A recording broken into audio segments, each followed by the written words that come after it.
Hey everybody, we're back live again. Last week we had Bob Reese on. It was a great time. Bob's a super nice guy. And before we get started here, I want to reiterate, about how involved Bob is with NSIA. I mean, he was just flying to DC a couple days ago, I think, and always pushing more fish. Maybe we can talk about that a little bit later. But tonight, we've got Chris Vertopoulos right here, and he's been guiding for 30 years. About 30 years, just like Bob. So it's like the 30-year club. I don't know. Is that like the rock star thing? Is that like 27? 27, something like Club that? 27. Yeah. Right? But so Chris, now you grew up in the Portland area, Grew up right? in Vancouver, Washington, yeah. Vancouver, Washington. And we've got some pretty cool pictures, actually. Actually, a lot of pictures that I totally relate to because we could be brothers. In fact, I think a couple of the guys in these photos, I think I know who they are. Uh-oh. I mean, possibly, but maybe not. But so let's pop up some pictures here and see. Obviously, that was a few years ago. That right? was a couple years ago, yeah. That was, I'm steelhead fishing, and that's before I actually caught a steelhead on the Washougal River. And Wow. So that's where I grew up in Southwest Washington. So I fished the Washougal, the East Fork, the North Fork of the Lewis, and the Kalama. Those were the rivers I started fishing. So what high school did you go to? I went to Fort Vancouver High School and graduated in '84. Fort Vancouver. So maybe somebody's watching right now that you went to school with. Oh, maybe so. Were you the bully? No, I wasn't the bully. I was kind of I was the quiet kid, actually, probably more than anything. Well, except in social studies class, but that's a whole nother story. Yeah, I was totally nice to people too. It's like you treat people like you want to be treated, and I might have hung out with some bullies. Sadly, what do you do? But so let's see this next shot. This is pretty funny. So you are. So that's Halloween.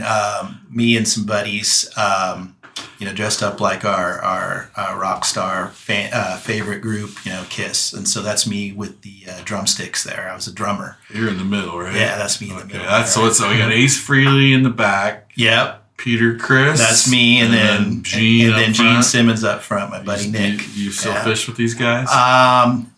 Nick does a little fishing. I haven't seen Jimmy in years. It's been a lot of years. Oh, maybe he'll look you up. Maybe so. So now this is the one that I swore I knew one of these guys. I think that's you on the right, bottom right? That's me on the bottom right, yeah. Okay. That's my dad right behind me. He was our coach. My dad was my soccer coach from age 8 up until through high school. Oh, is that your dad? Okay. That's my dad on the far right top, I thought the guy on his right was his son. No, that's Randy Barker. I think I remember most of those guys' names. I mean, the guy next to you, was that a guy named Bo? No, there's no Bo. The All guy next to me, I believe, was, if you go back to the picture, I think his name was Todd. Todd? Yeah, Todd. Todd. Can't remember his last name. Then Steve Shore next to him, Brian Enochson, Dave Steele. And that was in Vancouver. Now I'm kind of losing it a little bit. Yeah, I was in Vancouver. I saw that picture and immediately I thought like Shakey's Pizza.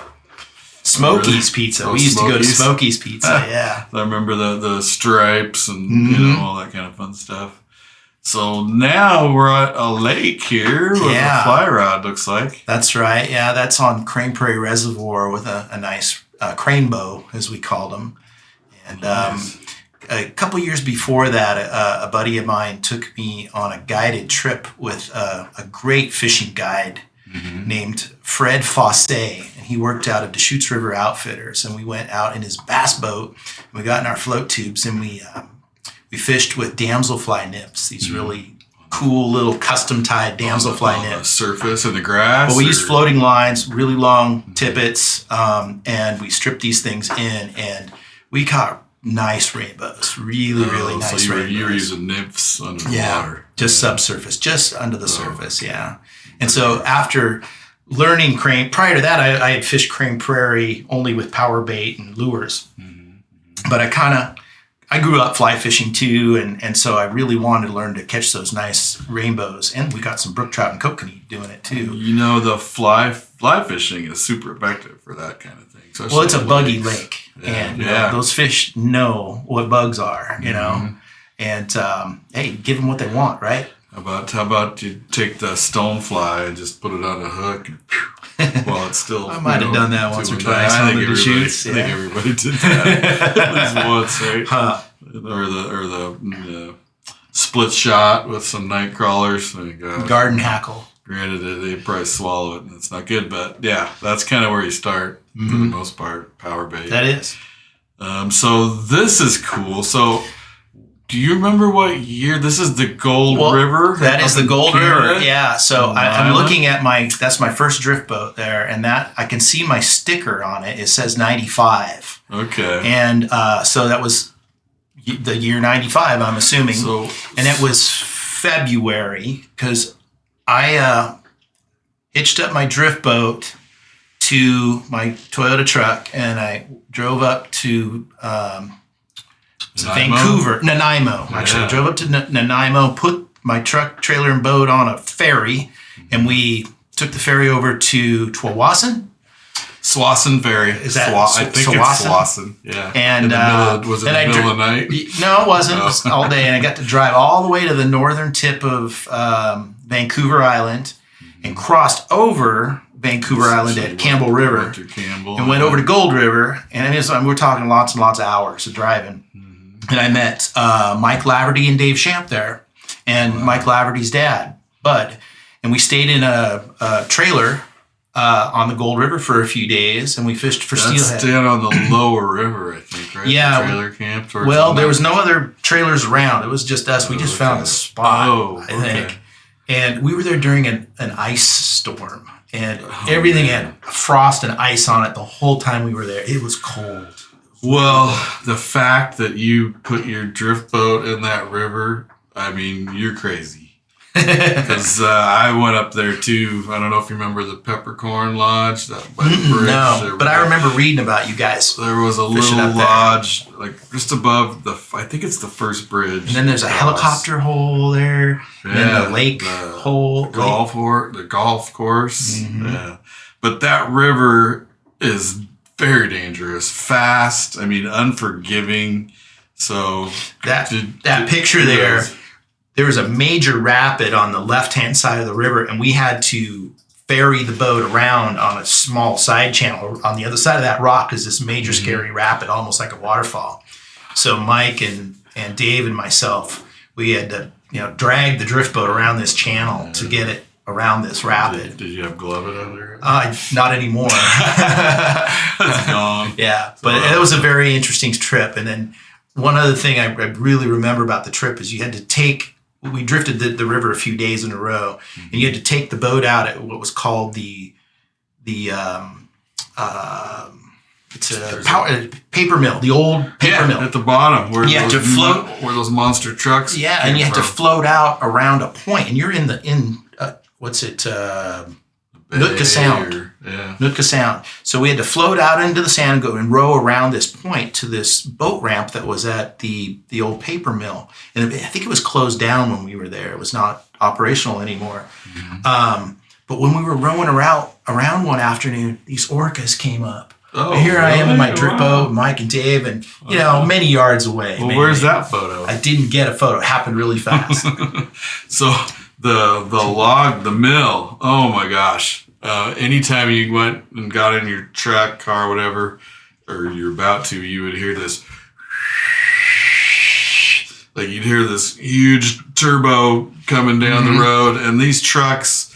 Like if you've ever seen trucks on mines, the ones that don't go on the road, these weren't quite that big, but they were wider than a single lane. I mean, you had to get out of the way, and they weren't slowing down for nothing. I mean, you had to anyway. That's some wild country up there in lots of ways. Those big blue trucks, they were blue. The mill wasn't working when we were there. Oh, okay. I think it was shut down at that point. One of the years I was there, they were full on, and you had to be paying attention all the time.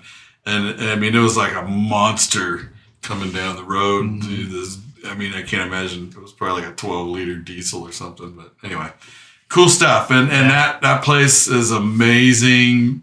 Middle of nowhere. I mean, talk about the boonies. And trying to just getting there is a chore. And the water, it's called the Gold River. You see that when you get there. The water's crystal clear. And the rocks are kind of a goldish tinge. There's a greenish gold color to it. It's like amazing, beautiful. All right, let's keep going. We got looks like a. That's a tiger muskie. Yeah. And many years ago, that's back in the 90s.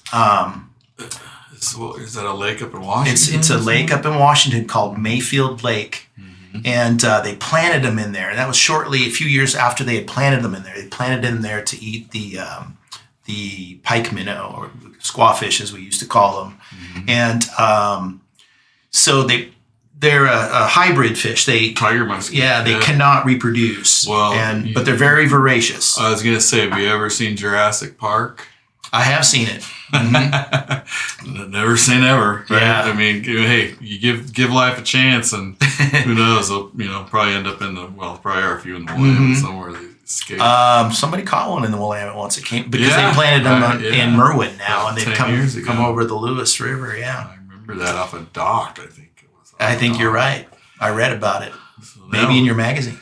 Maybe. Yeah, I could have been actually. We got the big old. I'm gonna guess that's Alaska. No, that's not. That's actually Tillamook Bay, okay, and that's what fish used to look like in Tillamook Bay. That would have been my second guess. Yeah, that was Steve Grubbo's dad caught that fish, and really? he let me take a picture with it too. I think it was 42 pounds. Yeah, it was right in the ghost hole. That is a nice fish. Hopefully, we'll see some more of those. This year, hopefully someday. Yeah, fall. They're hard to come by now. Yeah, and now I'm going to guess Alaska. You're right on that. That's like my first year on the Kenai. That's a Kenai River. One of the telltales on the Alaska salmon is the red meat starts to like bleed through their bodies because the meat is so red. It's something that has to do with the mineral content in the water up there. Okay. Those fish get a reddish color to them when they start turning. And you think this fish is dark, but it's not. It's the meat is just literally they come right in the ocean or from the ocean, sea lice, and they got that red, but it's just because their meat is so red. That particular fish was one of the more bright Kenai fish you would catch. You get some bright ones, you get some real colored up ones. Often the really big ones were quite colored up. Yeah, fun. Okay, now I know where this is. In fact, either I took this or Robert Campbell took the shot. And this is up in Alaska on the peninsula, southeast. Yeah, Alaska, that was 1 year. U.S. peninsula. But we were up there 1 year. Your brother, yourself, myself, and Robert, and then I think this was the year before that. Actually, this was. Clacketcraft was Bruce? No, Bruce wasn't with us. I'm trying to remember. Or was Steve? Was it Steve? No. Maybe it was Steve. It might have been Steve. Steve Grubbo, yeah. You, Steve, and, that's correct. And Robert. Yeah. But that place is amazing. I mean, and it's kind of not accessible anymore, at least at the moment. But literally, you're right next to the ocean. You've got a river behind you, and then a larger river that river empties into. And then a smaller river too, the back. Yeah, and then another little river. And if you go out when the tide is just right, it just fills up, when the fish can't quite get over the sand and stuff. And just fish after fish. I mean, to the point where you got to go sit down and take a break. And did lots of that. And then you're surrounded by these beautiful mountains. I mean, so the peninsula, it's the St. Elias Range, I believe, right behind us. Yeah. And that area, you feel like you're on an island because they barge everything in and out, but you cannot physically go east. The mountains are massive, and you go into Canada, but you're totally isolated. Literally, the roads in town just kind of turn into gravel and then disappear. The only way to get there is by plane or boat. Yeah. So if you need a car or truck, it has to come in by barge. Anyway, a lot of Alaska's like that, I guess. Were you throwing poppers on that? That was on that a popper? a log, Yeah. as we call them, yeah. And at certain time of the tide, especially at the last couple hours of outgoing tide, the wagon got good. But a lot of things had to come together. All the sun, the moon, the stars, and had all align. You gotta have like 20 fish all huddled together, and then that one that decides to. Oh man, that was some fabulous fishing. And then you gotta like wait like that one extra second because you see this submarine behind it, and then all of a sudden, bloop, but you gotta wait one extra second because if you do this, it just comes right back. But how many years have you been going up there? I want to say at least 3 or 4 times. Well, Nick's got a story. I don't know if I can totally share it. Anyway, I can share part of it. He accidentally left. I'll give you the G-rated version. Anyway, he got there first day. They left their cooler out on the porch. You can figure. You can start thinking about this. So it starts getting dark. And of course, it's the first day. Everybody's having fun. Maybe drinking a few beers. Anyway, and it goes out the door. And literally the porch is like this, like right where we're sitting, square it out. Pretty small. And there's a bear head in the cooler. With the cooler up. And he looks at the bear, and the bear looks at him. And the bear just goes back in the cooler. And then I think they had to yell at it. And anyway, it definitely did some serious damage to their meat supply. And long story short, when they left, it took his clothes out into the bushes and threw them all over the place. So they wanted to get back at it a little bit. So they left it a little special thing when they left. That's all I can say. But anyway, the guys that go to Alaska probably know what I'm talking about. Or some of them do, anyway. Okay, let's keep going. All right. Look at that steelhead. You got to tell the story on that one.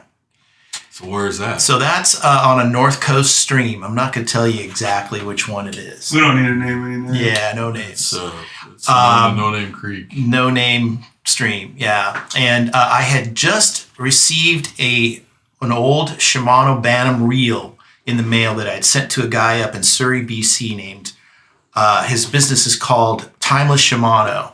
And he'll take your old Shimano reel, like an old Bantam 201, which I sent up to him, and he totally revamps it, turns it into like a race car.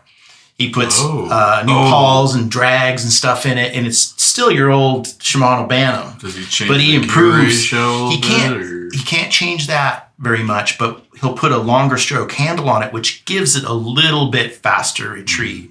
So I just received this reel back from this guy, and I was really excited about it. So I spooled it up with line, and it was a trip with Robert, my buddy Robert, too. And we went steelhead fishing, and the conditions were great. And I'd got a small fish in the run, drift fishing a rag. And Robert was fishing just above me. And then I hooked up on this fish here. And we were right above a rapid. It was a pretty good tail out, and then a rapid and rocks all on my left-hand side. And so I hooked this big fish. And Robert comes down, he's watching me, and I'm fighting it, and pulling on it. And the fish decides to go over the rapid. And I can't, downstream. Oh, gosh. And I can't chase it. Good luck. I can't chase it because there's a rock wall on my left. And I'm so like, you gotta and put it's the just brakes. spooling me, it's not stopping. It's a big fish. It's not a 20 pounder, but it's, it's 17. It's enough with 18, the water whatever. going. And it's just going. And I'm just watching all the line go off my newly revamped Shimano Bantam 201, 30-year-old, 40-year-old reel. And I'm like, and Robert's looking at me, and I'm looking at him, and he just says, What do you do? try it. And we knew what I was talking about. So I put it in free spool and stuck the rod tip in the water. To keep it from And rubbing. just started dumping line off of it. Get rid of the tension. I Yeah. gotcha. So he Or thinks, change the angle of the tension. Yeah. So I started dumping line off it. I hate to stop you for a sec, but that's a huge thing to keep in mind when you have a fish taken off on you, and just give it the line. Don't give it, because then he doesn't know he's hooked anymore, and he'll stop. Anyway, keep going. Sorry. Anyway, so what happened was this fish is downstream from me, probably 80 yards. And now it's got a belly of line below the fish. And so it's pulling that line from the other opposite angle. So what happens is I start kind of reeling back in, and the fish is slowly swimming back upstream. Yeah. And the darn thing swam back up right across from me, up the rapid, back across from me again. So that's essentially and what you were doing.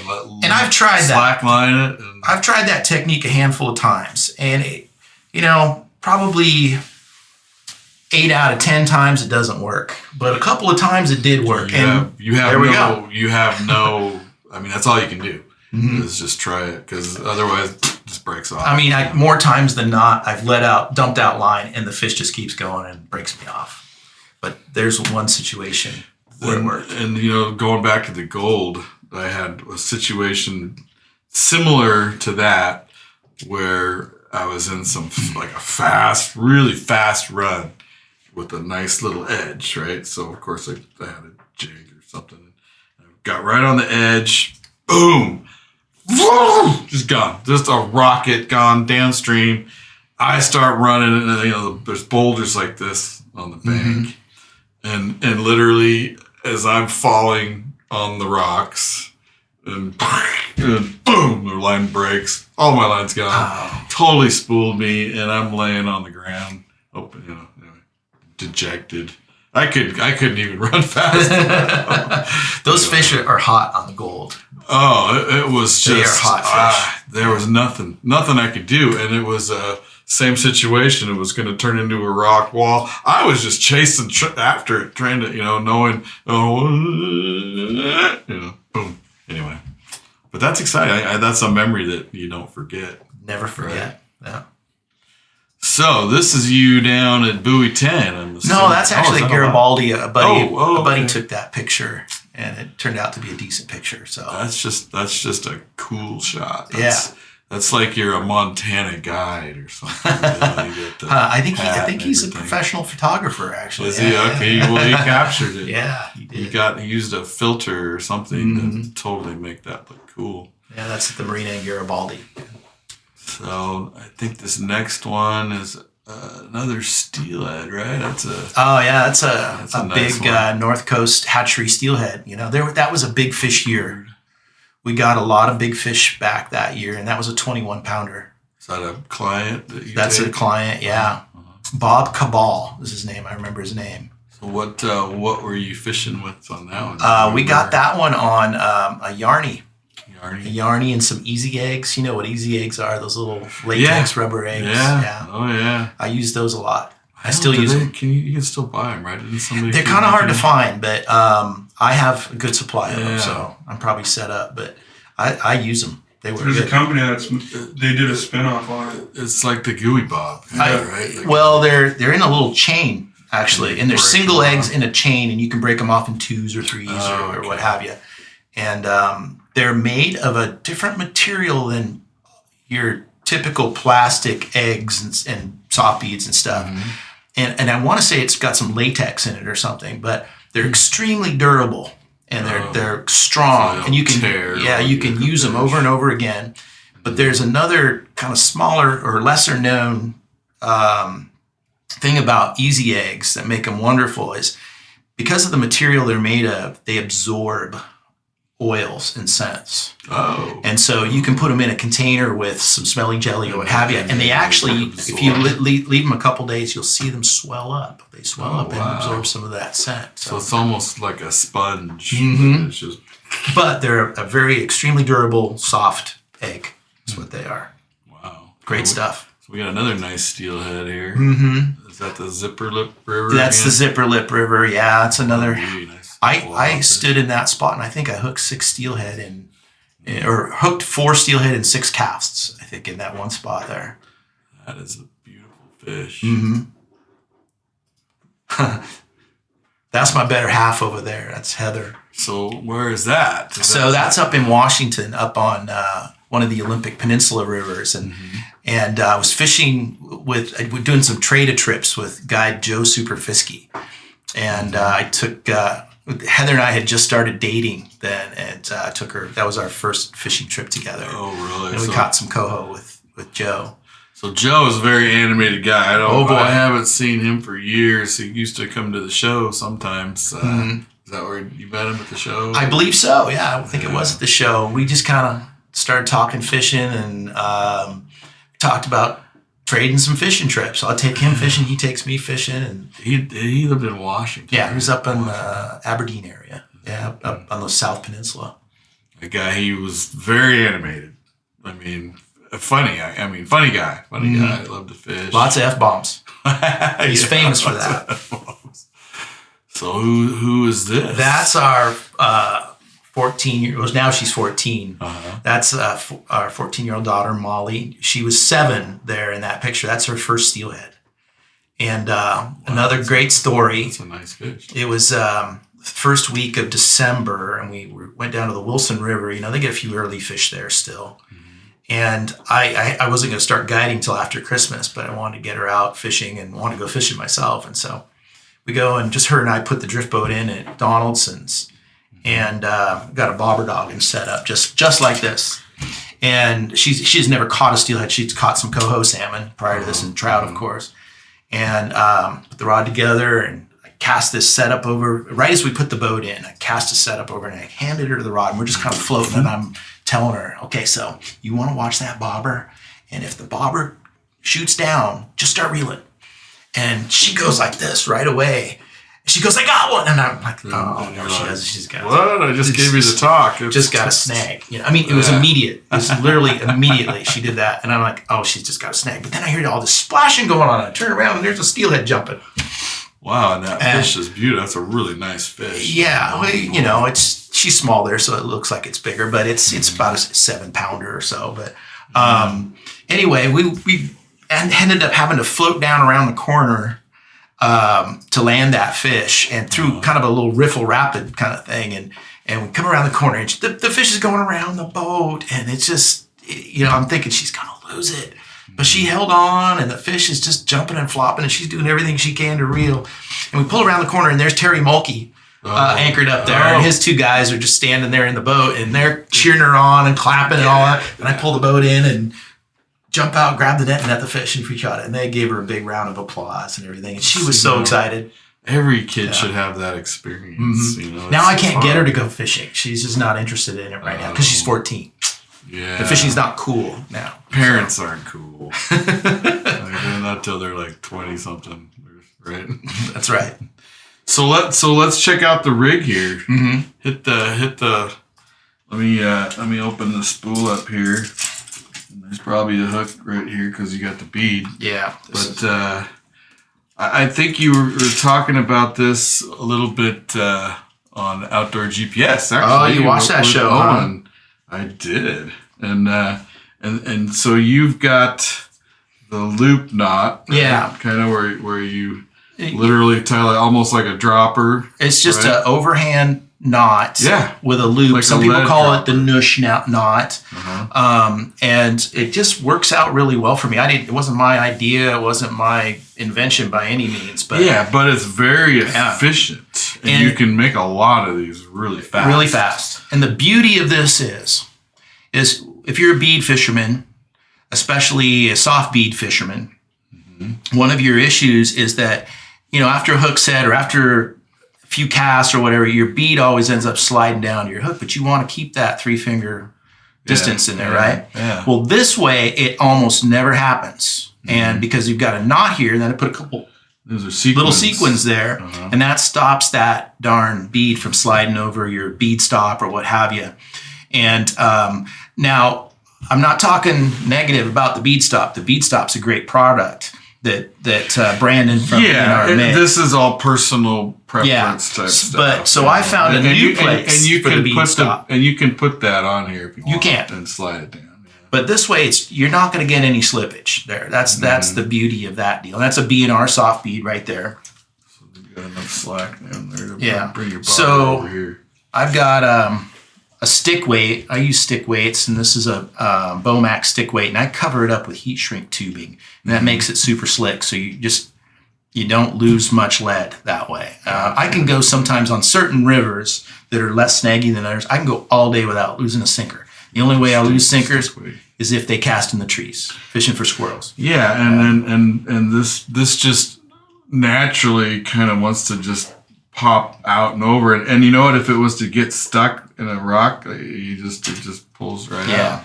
It's a super. How many? You maybe already said how many ounces is this? They don't go by ounces. They go by inches on the 110. Okay. And I believe that's about that stick weight there is 2/3 of an. No, that's not 2/3. It's 1/3 of an ounce. And then the bobber is probably. And that's a Bomac bobber there. It's a custom bobber because I like to tinker with stuff, and I've painted the bottom. And this side, the bottom side, will always run down because I've weighted the bobber. Oh, and then you used a T-stop. Yeah, so that's where I use Brandon's T-stop now, just about 6 inches above the sinker there. Okay, you want to keep it there. Okay. Well, the reason for this is that when we snag up, if we do, oftentimes we'll break off the whole swivel, snap, leader, the whole deal. And then if you don't have this on there, you're going to lose your bobber too. And you got to go chase your bobber down or just lose it. And the expense goes up and up and up. Here we go. I put this T-stop on there, the big one. And now I don't lose my bobbers. And when you I can break all that off and still not lose my bobber. If you the other thing, and if you're reefing on it, like, sometimes you have your weight or something just slam right in and destroy it. Gives you a little bumper gives there. it a little softness, I guess, or it comes flying back and hits you in the face. The reason for me customizing these bobbers and weighting them like I do, I slide a piece of super thin pencil lead under there and then seal it back up and paint the bottom gray. It's kind of a neutral color. My eyes aren't as good as they used to be. So I need more color up here to be able to see my bobbers. Here's my eyes. You gotta put them back on. So let's go back to the hook then for a second. So we got that, the T-stop. You got a swivel, split swivel, right? Three-way kind of. I don't know if that's the technical name on that one. Three-way swivel. Three-way. So on the hook, where I got all tangled up. Is this you just got it looped, right? It's just looped over. Yeah. So I don't know if everybody can see that. But literally, like, you can just take this hook. Well, I guess I missed because I can't see. But literally, you can take the hook off and put a new hook on. It just loops off, and so technically, well, I guess with these on, it might be hard to like swap. Well, you'd have to cut up here at the knot to change the bead if you go the other direction. But if anyway, it's a possibility. If you change your rig up, you can just slide the bead up, change the size, slide it up, put the hook back on. Some people are concerned about, maybe while the hook is floating along that this slides. I've never lost a hook. So yeah, no worries there. Never lost a hook. Stays. And the loop it keeps the hook like that, like it's lined up straight. If you were to tie just like an improved clinch knot or something. The problem with tying clinch knots, you get the curly cue at the end, and it just doesn't look as good to me. Yeah, so this is great. And literally like he was saying, to make this, you just go like this and you just tie a knot and boom, like you're putting a lead on. And I leave a little tag on there too to help kind of stop the sequence. Right here. So leave about a little 1/8" tag on there. And so I've done this too, and it takes some time to get the knot right at that, the 3-finger distance. Like sometimes you'll end up here. Figure it out. You end up down here. And I might cheat sometimes a little bit, let it go. But yeah, just super easy setup, super quick. And then you can put them together, bang, bang, bang.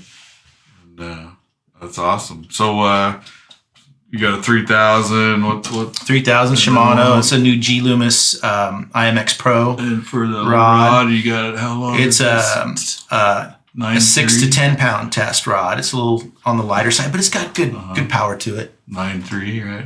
It's 9.3. 9.3. So there you go. I mean, this is Chris, and what we were just showing you is super effective. I got a question. Oh, we got a question. What we got here? No one on here, but for people out there that are probably wondering, what size hooks do you use for certain beads? Like, do you change from a size 12 to a 14, and then you're like, oh man, I need to swap out a, you can go smaller. We used to go when we drift fish. Come back to the table camera here. when we used to drift fish, it really was important that the gap of your hook would you could put your corky or okie inside the gap of your hook, so which meant we fished bigger hooks back then when we're drift fishing. Mm-hmm. But with beads, because we're doing the hang back or the drop back or whatever you want to call it, that 3 fingers between the bead and the hook, you can get away with a smaller hook. And you're still going to get, what happens is if the river's coming this way, here's the fish's mouth, and the bead comes like this, the current always pushes that hook back here, and then you feel the tension on your line, your bobber goes down, you pull on it, and you get them in the corner of the mouth almost every time. It's a really super effective way of hooking fish that you don't hook them in the mouth deep, you hook them on the side in the corner. So the thing he was talking about at first was, the reason that you would want the like corkies or okie drifters to fit in the hook is because when you're fishing like that, it's literally right You're here. blocking the gap of the hook with the lure. So if the fish bites this thing and it's bigger than the hook gape is, it's just gonna, but when the fish is biting here, the current brings that hook back. The hook size it is important, but you don't want a huge hook like a first shark. So I use a lot of size 1 hooks to answer your question. 1 works good, but I use some really big beads too. I'm using some 20 millimeter beads, so I'll step up to a 1/0 sometimes, which seems like a big hook for bead fishing. But I use the soft beads, and they're a little more cushy, so you can get away with, I think, a little bit smaller hook. Mm-hmm. But yeah, 1s, 1/0s, and 2s are the primary sizes of hooks I use for the beads, depending on the size of the bead. So you were talking a little while, actually, when you got in here, you were telling us about how Scott had contacted you about doing a section. We're talking 20 years ago in or this so. book, yeah. But so was that for the salmon cure or steelhead? That's for a salmon cure. Okay, gotcha. I think what had happened was Dan Ponciano, a good friend of mine, actually Scott had contacted Dan Ponciano, and Dan said, well, I'm not much of an egg fisherman, call Chris V. And so Scott called me up, kind of cold called me, and I started talking, and he used a cure that, again, I didn't really invent, but somebody shared with me a long time ago, and we talked about it in this in his book there, and it's a great cure to this day.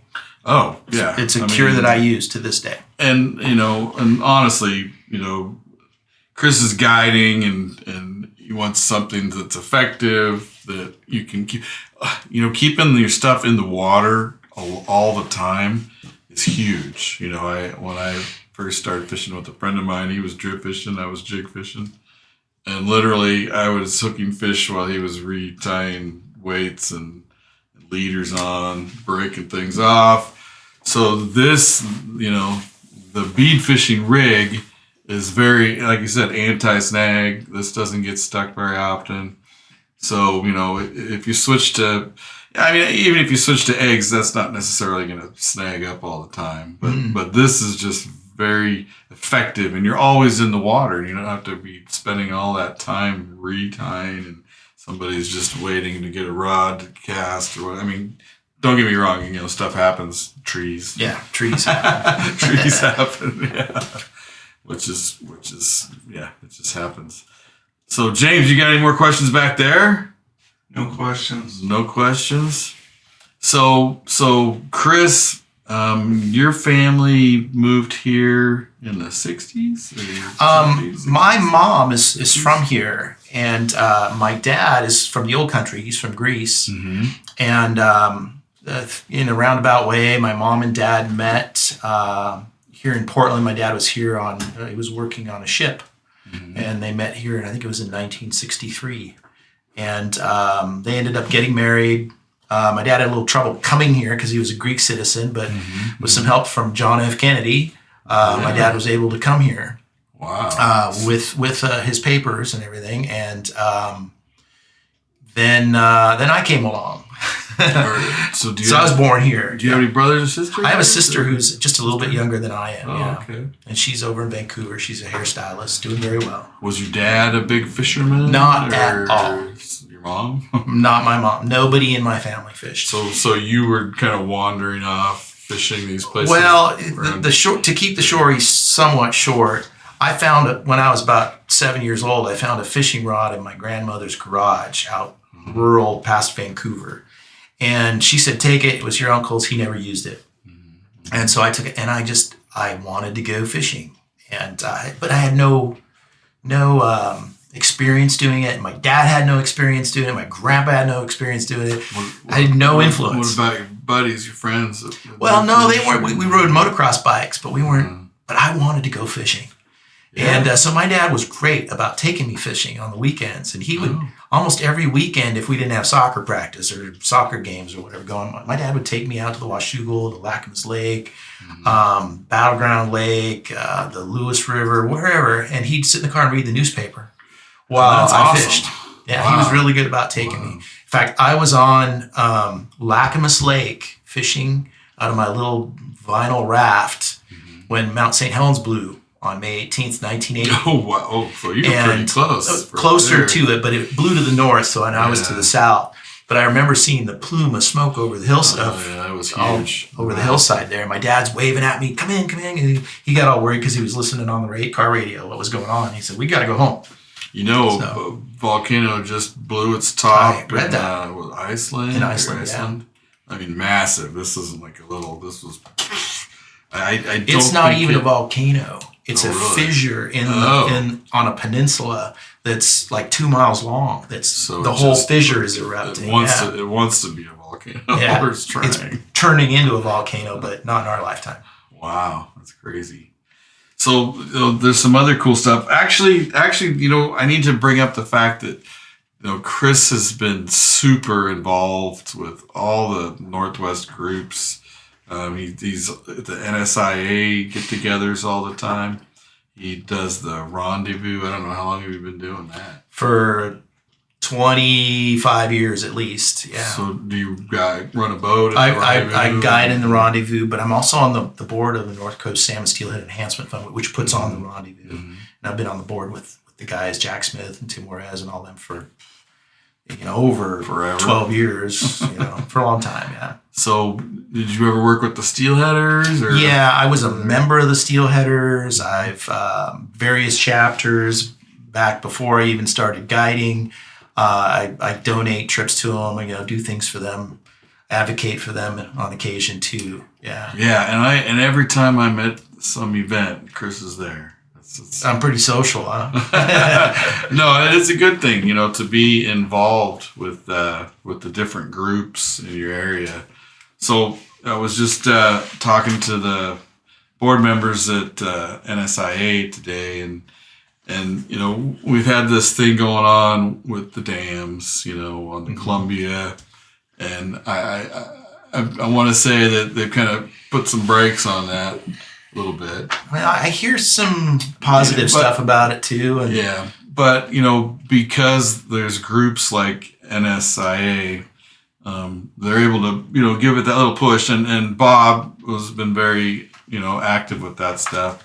But and some of this might be the save the whales, but the federal government, out of all this dam stuff, is going to be increasing the amount of money for the hatcheries. I mean, we're not talking like $10 here, $10 there. We're talking millions of dollars. In fact, I think it's like $500 million for hatchery maintenance and updates. And maybe you're not familiar with the Mitchell Act. The Mitchell Act was created to protect the fish, essentially, because as the dams were built, the fish runs, were affected by that.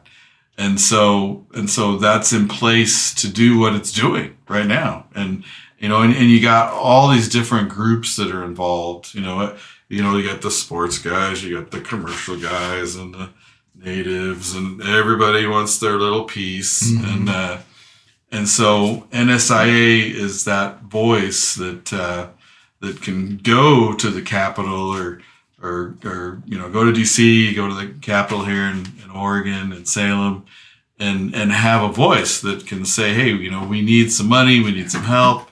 So if if you want to be involved with NSIA or your company, you should go to their website and you can donate, you can become a member. And we're always looking we need some young blood, Chris and I are young blood. I mean, this guy's handsome, but a couple more years. I mean, the gray hair. We both got gray hair all over the place. But to be involved, and we had a discussion a little bit about social media, and people get online and they start writing. Oh, well, this is comment, go, and I'm going to save the planet. And nobody cares. Okay. And I have a problem myself. Oh, I really want to comment on that. I gotta keep my hands. I'm not knocking it completely, but you can't just make a comment on social media and save the salmon. It's just not going to happen. No. But you can get involved with groups that have a focus. Almost. I don't want to call it a pyramid thing, but kind of is. You get all these people involved, and then you send me to your leader, like that stuff. If that makes any sense. That's my attempt at humor. Anyway, I try to do that. So Chris has always been super involved with all of that, and and kudos to him. You can fish and not be involved. Honestly, it can get really frustrating. I get it. Mm-hmm. I mean, you want to beat your head against a wall because the issues move slowly. Progress moves slowly. Yeah, it does. It does move slowly, but you got to have a group, that really focuses on that stuff. And NSIA is really exceptionally good at that. And they've got some wins, they've got some losses, but that's how it works. You got to take the wins with the losses. So some other interesting stuff. So I've got this old magazine here. Can you zoom in on the little cam here? Back in 1972, which I was probably still crapping my pants. Maybe you were. Yeah. Gosh, I'd be 2 years old. Maybe I wasn't. I don't know. Was it? How old are you when you're potty trained? 2 or 3? Yeah, about 2. So maybe I was. Anyway, this guy. Bill Mack, I asked my dad about this. He randomly sent this article in maybe it was 71, but it got published in 72 in the April-May issue. And this is fun stuff. So there's a picture here. Actually, Nick took his boys down to the Bigfoot Center. And this is in Portland somewhere? It's actually up on Highway 26, just out of Boring, kind of Damascus area, right on the highway there before you get up to Sandy. By Boring. Yeah. Is it by the Safeway or? It's the old. Is it the Swiss Inn or what is that? It's no longer. It was a kind of a restaurant drive-in. On the corner as you're turning to go towards 26. Yes. Yeah. Okay. Yeah, it's across from the fire station, kind of. Just kidding. Could be. It's right on 26, right on the exit there. So if you're coming from Portland and you're going through Boring, it's the last right turn you make as you're going straight at 26, Highway 26, right? Something like that. And it was a restaurant drive-through. I know. And so this is interesting. Let me go to page 14. There's actually a map. An article. Oh, look at that. Yeah. So, and this is it is and isn't like related to fishing because I can't tell you there isn't a fisherman out there that hasn't been down on the river, probably by himself. Actually, let's say by himself, and maybe it's getting a little bit late, and you're like.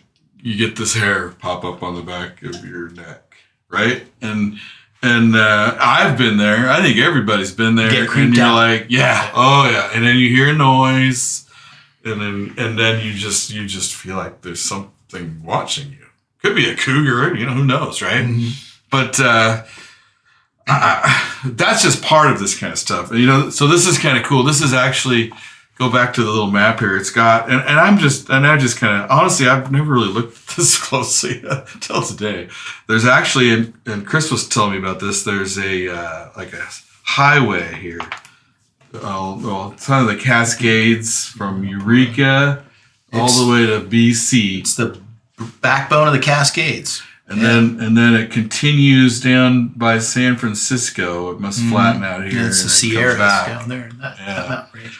And so this is kind of like the where people see them. They call it the Bigfoot Belt. Yeah, the Bigfoot Belt, 67,000 square miles. And so, and you know, I gotta be honest. Was it what's the channels that? Discovery Channel or whatever, you know, every time there's a Bigfoot special on, there I am, you know. I love watching that stuff. I remember when I was a kid, and there were some comments on this on Facebook earlier, there was a show on TV in the 70s where these people were in a cabin and these rocks were getting lobbed right on top of the cabin. It was a type of cabin, I think it was like in the 30s or 40s. Yeah, 30s. It was a reenactment of an incident that was well documented and happened back in, I think, the 30s.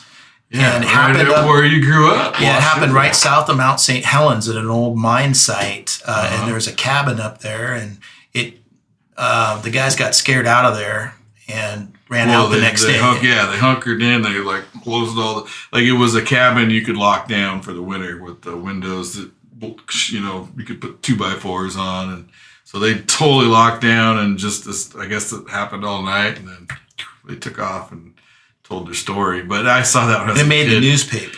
Yeah. Back then, like the Kelso Times, I think it was published in.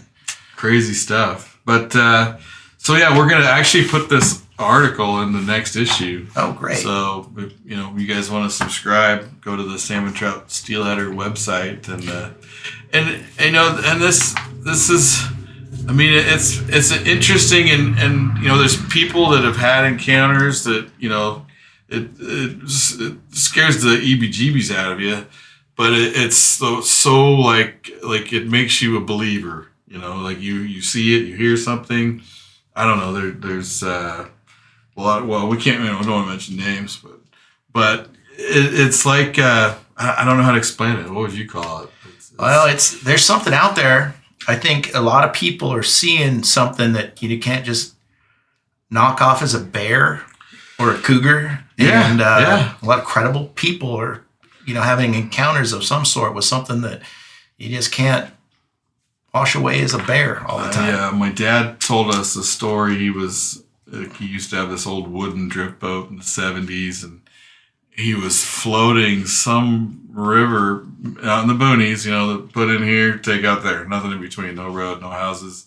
I almost want to say like the Bella Coola or something, which is middle of nowhere in Canada.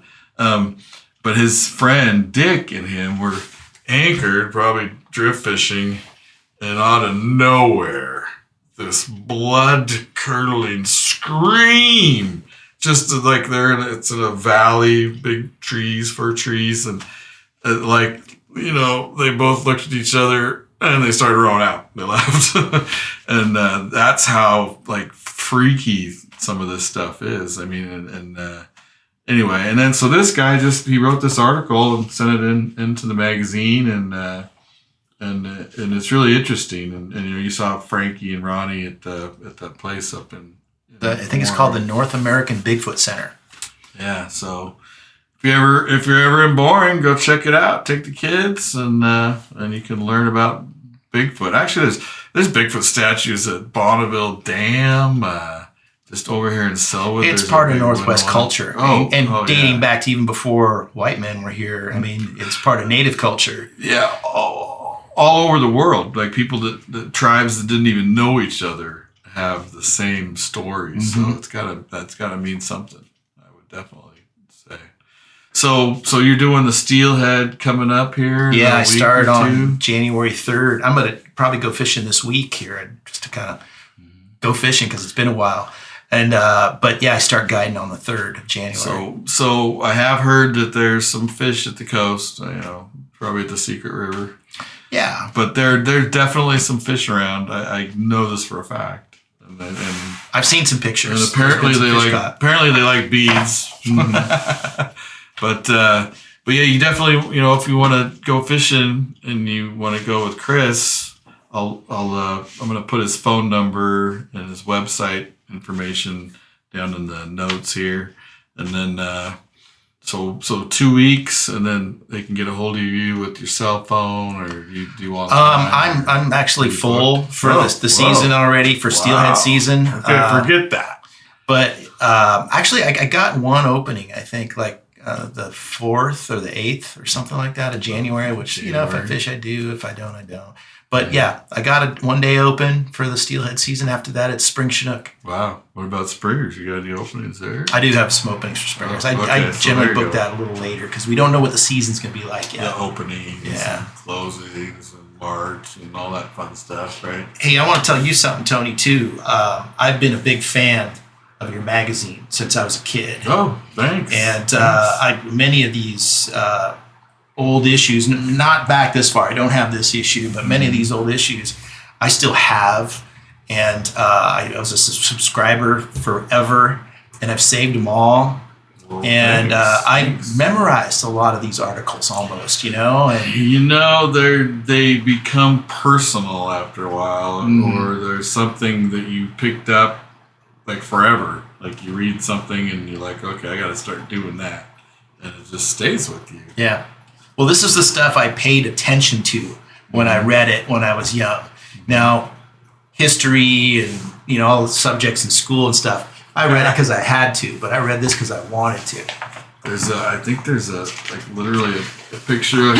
Zoom in on this one right here. I think we got some okie. Oh, look at that! Here, or maybe some corkies. There's an old flatfish there. Yeah, flatfish. And that's like a ray bobber type of lure with a spinner blade on it. Is that a gap? What the heck is that? And some old almost looks like a pencil sinkers. Yeah, and this still works great. Yeah, I mean, really, if you wanted to use that. I don't know about those, but maybe if you're for plunking, maybe. But it's just funny how if this photo was in color, you could see a lot and it looked modern. It's so similar to everything that we're doing right now, really. Other than sliding. Now we're just drift fishing with a bobber. Sliding the bait up the hook, right? In a bobber. Exactly. And really, this is like the original stick weight. Yeah. But that's a lot of weight.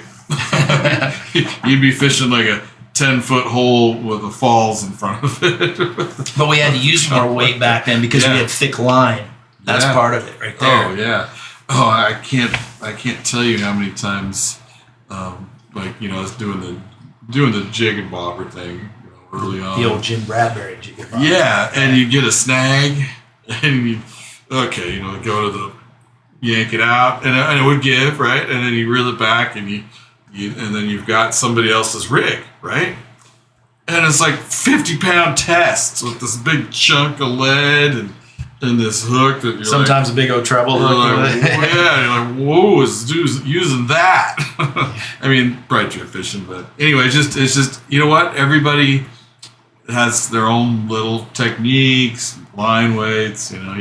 There's no exact science to this stuff. I mean, it's helpful to see everybody else's rigs, but definitely no exact science. I mean, if you got your bead out there, you could be drift fishing that bead with stick weight. Maybe I don't know if you need more or less, but you could be on the bank and just using a level one, and then you get to feel that fish grab it. Anyway, well, anything else? Is there anything you want to add or ask? I can't think of anything. I think we're pretty good. But Chris, super nice guy. Look him up. He says that about everybody. No, I only hang out with nice people. There you go. Because life's too short. It really is. And James, come here. Oh, jeez. Just get your butt up here. This is we gotta bring up the producer. I wouldn't say that. Anyway, so James is back here. He's back there running the camera and showing all the stuff, and And James is about the Good size. work, James. James is about the size. I try. I'm not as good as Tony yet. James is about the size of Bigfoot. He's a big kid. So We're right there. so if you see him out there, you call him Bigfoot. No, just kidding. No, please don't. But yeah, awesome guy, and I can't thank him enough for doing this because he's got to take time out of his day to run the camera. Family tea. I'm married into it. Family, right? Yeah. I'll tell Lindsay to send you here, right? So, thanks for watching, and I want to throw out. I'm working on for next week. I'm gonna just throw it out there. I don't know if he'll make it or not, but I'm working on Big Dave for next week. So we'll see. He's on vacation right now. This is kind of the vacation time of year for guides. You know, go to Mexico or Hawaii or somewhere and take a break. You know, from fishing. But we'll see. Hopefully I can get him on. Actually, I'm thinking since I mentioned his name, it might give him a little poke. We'll see. So, all right, we'll see you guys next time. Thanks for having me, Tony. Thanks for coming. Yeah.